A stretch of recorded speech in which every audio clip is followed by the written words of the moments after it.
welcome back to my channel. If you're new here, I'm so glad to have you, and if you're already subscribed to me, thanks for stopping by to visit me today. If you couldn't tell already by the title and the thumbnail, in this video I'm going to be sharing with you guys our vacation plans for 2021. They're a little bit different. There's a little bit of a twist to it. Before I get into exactly what we're doing for our vacation or planning to do for our vacation, my shirt should give you an indication of our vacation plans. I made this shirt with my Cricut maker. I have made a couple shirts so far. I've made lots of home decor, and I love having my Cricut maker because it's so versatile. It can do so many things, and it can do so many things that I don't even know how to do yet, but I'm learning little by little. I'm starting with small projects, working my way up.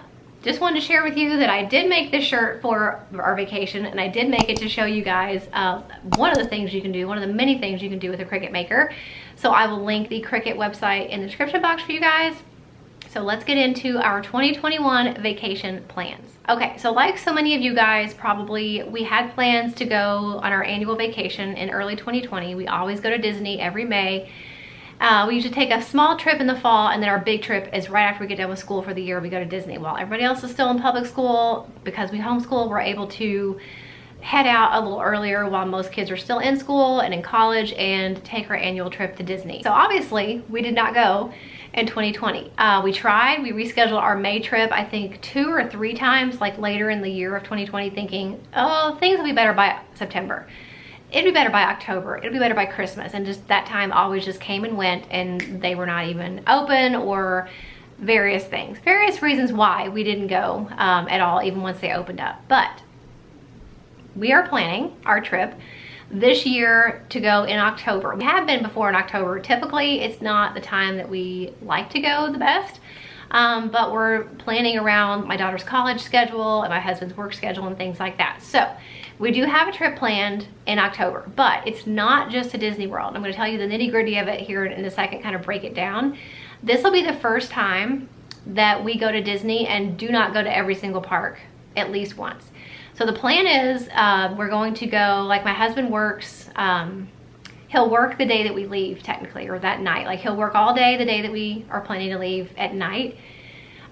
Bless his heart. He works all day long. He comes home and sleeps for a few hours, and then we drive all night through. It's about a 13-hour drive from where we live to Florida. We drive straight through overnight. We usually get to the resort around, well, depending, usually between 10 in the morning, 12 in the afternoon. That's kind of a window there, depending on how many times we have to stop and if he has to stop and sleep or anything like that. Usually he doesn't. I don't know how he does it, but he usually powers through and drives straight. So we'll get there on the next day, like early that next day. And so that day we always go to like check in and kind of usually take a nap, kind of freshen up. And then that night we always go to Disney Springs, eat at Rainforest Cafe, do all of our traditional like Disney Springs stuff, walk around, look at the different shops and stuff like that. So that's the first day we get there. It's not a full day because we are getting there sometime in the late morning, early afternoon usually. But it's at least, we get our little sample of Disney. It's kind of our tradition now to go down to Disney Springs and eat at Rainforest and all that good stuff. So that's the first day. The next day, the first full day that we're gonna be there, we are actually gonna be going to Animal Kingdom, which is pretty much all of our favorite park. It has become, my husband loves Epcot too, but I think if he had to pick, and I could be wrong, but I think he would say Animal Kingdom is his favorite too. Flight of Passage is everybody's favorite ride, and it's just such an amazing park, and there's so much to do that is just beyond rides with all the animal treks and things like that. We really, really enjoy Animal Kingdom. And I told them when we were planning this trip, I said, okay, we don't have enough time to go to all 4 parks, not even one time a piece. So which 2 parks would you pick?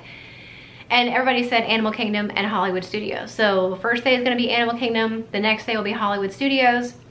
One of the main reasons we picked Hollywood Studios is because we have yet to see Galaxy's Edge in person. It was actually, I think it opened this summer, I guess it was 2019 was the summer that it opened. I think, you guys can correct me if I'm wrong, but I'm pretty sure we were there in May of 2019.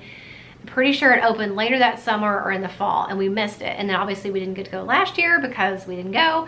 So because of the fact that none of us have seen and are really excited to see Galaxy's Edge, we decided to go ahead and go to Hollywood Studios on our next day. There was a third day that we had available that we could have gone to a third Disney park, but we opted, since this trip is going to be a little bit different, it's the first time we've ever really gone down there and done anything else besides a Disney day every single day. A couple years ago, we did go to Universal once, but for the most part, we go down there and we are at the Disney parks every single day of our trip. We don't spend time at the hotel. We don't go to any of the other parks typically. We don't do a lot of any of the other touristy things. So we had a third day, and I said we could go to a Disney park, a third Disney park, or we could go to Discovery Cove, which is something and somewhere that we've all wanted to do for years. And actually, I had a reservation for Discovery Cove when my youngest was little, and I was really afraid of like how she would handle the water, and especially the dolphin experience that we're gonna do, because you have to be in the water with dolphins, and I was like, is she gonna be afraid? So we canceled that trip, and that was years ago, and now this is our perfect opportunity to be able to go to Discovery Cove. And so that's the plan. The third full day is to spend all day at Discovery Cove. It's very pricey, especially when you add the private cabana, which we did do, and the photo package and the dolphin encounter. But I feel like it's kind of a once in a lifetime experience, and it's something we've all wanted to do. I think it's gonna be worth it. I think it's gonna be really fun, even though I'm afraid of water and I don't swim.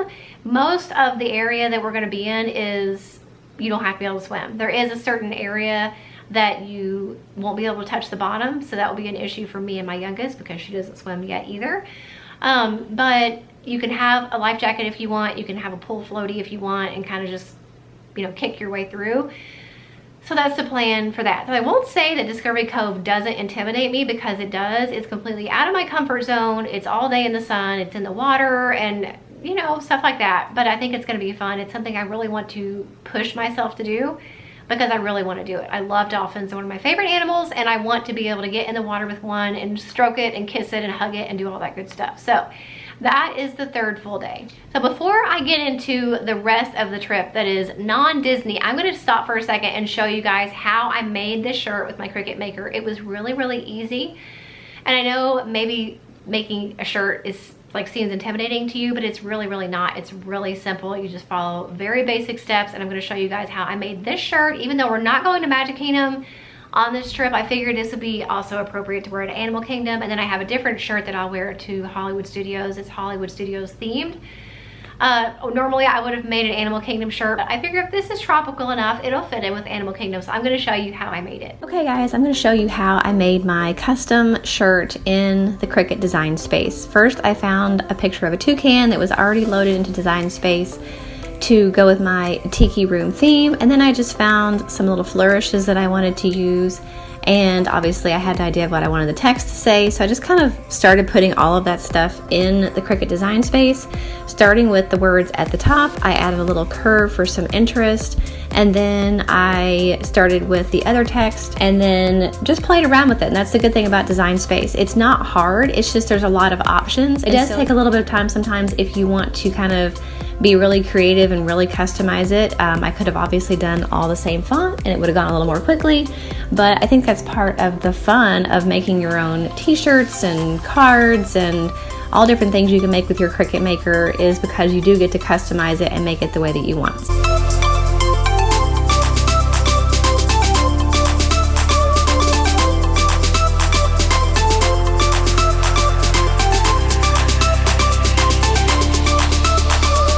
So once I got the font all set up the way that I liked, added these little flourishes on the end, highlighted everything, and then attached it together so it would print out as one large piece. Put it in my Cricut with my iron-on vinyl, and that was super simple.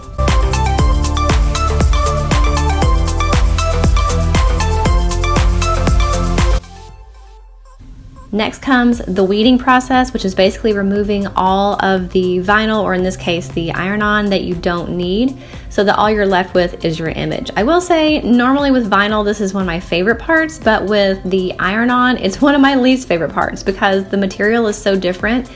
It's very stretchy and rubbery, and it takes a little bit more effort to pull it off.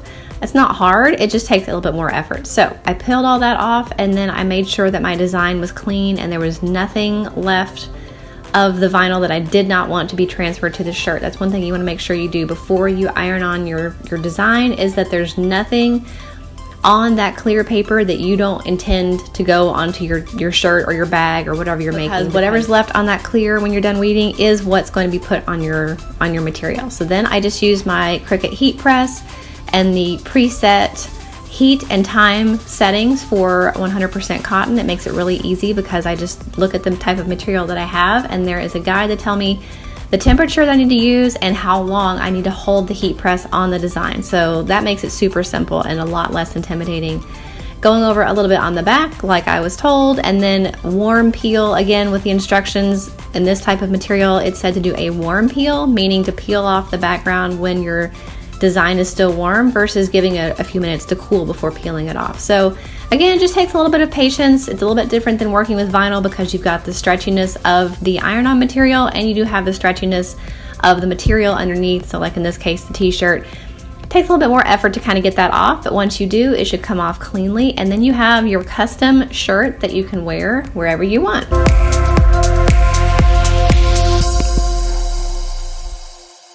Okay, so that is how I made my custom Disney shirt. Obviously, you can make whatever kind of shirt you want. It doesn't have to be Disney, but I think it's really fun to go on vacation and have themed shirts or family shirts and things like that. So I'm really excited to have this in my Disney shirt collection. Okay, so I told you guys the half day we get there, the first full 3 days, and those are all the days in Florida. The fourth day, we're actually checking out of Disney and driving to Georgia, and we're going to be going to Jekyll Island and staying on a resort on the beach there. And I would tell you the reason for that, but it's a really long story. Well, okay, I'll make it short. Originally, our trip was supposed to be a full week at the beach. Once Disney opened up and we decided we wanted to spend some more time at Disney, my oldest was really upset about missing out on the beach.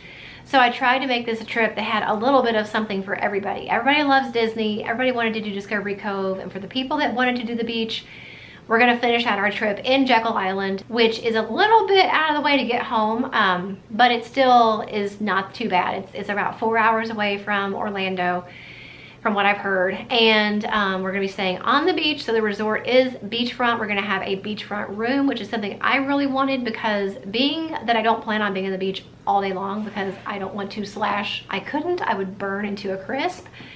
I really wanted the option to be able to go back to the room, still hear the ocean and smell the sea air and see the ocean and all that without having to be on the beach all the time. So that is 2 days at the beach. So the day we get there, we should get there pretty early.